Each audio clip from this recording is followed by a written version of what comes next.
कौन थी देवी अहिल्या और कैसे मिला उनको पत्थर बन जाने का श्राप।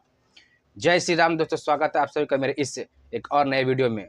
तो पूरी सच्चाई जानने के लिए वीडियो के एंड तक बने रहिए। चलिए दोस्तों, समय न गवाते हुए वीडियो को आगे बढ़ाते हैं।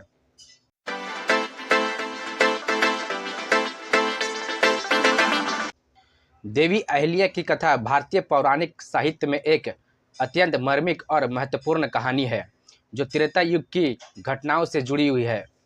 अहिल्या का जीवन महर्षि गौतम के साथ गहरे प्रेम और तपस्या से परिपूर्ण था। उन्हें स्वयं ब्रह्मा जी ने अपनी शक्तियों से रचा था और इसलिए उनकी सुंदरता और गुणों का कोई मुकाबला नहीं था। उनके पति महर्षि गौतम अपने ज्ञान और तप के लिए जाने जाते थे और दोनों का जीवन एक आदर्श दंपति का उदाहरण था। इस सुखमय जीवन में एक दिन एक ऐसा मोड़ आया जिसने अहिल्या के जीवन को पूरी तरह से बदल कर रख दिया।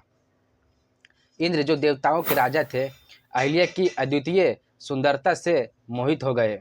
उनकी इच्छा हुई कि वह अहिल्या को प्राप्त करे, लेकिन उन्हें पता था कि महर्षि गौतम के रहते यह संभव नहीं होगा। इसलिए इंद्र ने एक छल का सहारा लिया। उन्होंने महर्षि गौतम का रूप धारण कर लिया और जब गौतम आश्रम से बाहर थे तब वह अहिल्या के पास पहुँचे। अहिल्या, जो इंद्र को अपने पति के रूप में देख रही थी, उस छल को नहीं समझ पाई और उनके साथ संबंध स्थापित कर लिया। जब महर्षि गौतम आश्रम लौटे तो उन्होंने अपने दिव्य दृष्टि से इस धोखे का पता लगा लिया। वह अत्यधिक क्रोधित हुए और अहिल्या को श्राप दे दिया। उन्होंने कहा कि अहिल्या अब पत्थर बन जाएगी और इस श्राप से तभी मुक्त होंगी जब त्रेता युग में भगवान विष्णु राम के रूप में जन्म लेंगे और उनके चरण स्पर्श से अहिल्या पुनः अपने वास्तविक स्वरूप में लौट आएंगी। अहिल्या, जो इस घटना से पहले ही लज्जित और दुखी थी, महर्षि गौतम के श्राप को धैर्यपूर्वक स्वीकार कर पत्थर बन गई।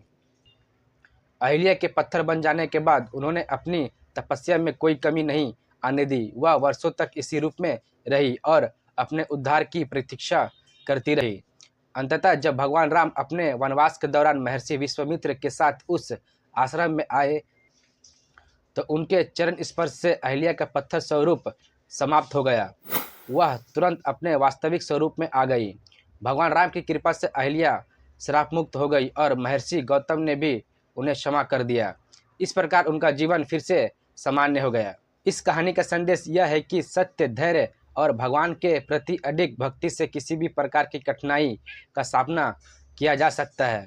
अहिल्या की भक्ति और तपस्या ने उन्हें अंततः भगवान की कृपा दिलाई, जिसने उन्हें श्राप से मुक्त कर दिया। यह कथा जीवन में आने वाली चुनौतियों का सामना धैर्य और भक्ति से करने की प्रेरणा देती है। आई होप मेरी ये वाली वीडियो आपको खूब पसंद आई होगी। ऐसे वीडियो के लिए लाइक, शेयर और चैनल को सब्सक्राइब जरूर करके रखें। चलिए मिलते अब किसी दूसरे वीडियो में, तब तक के लिए जय श्री राम।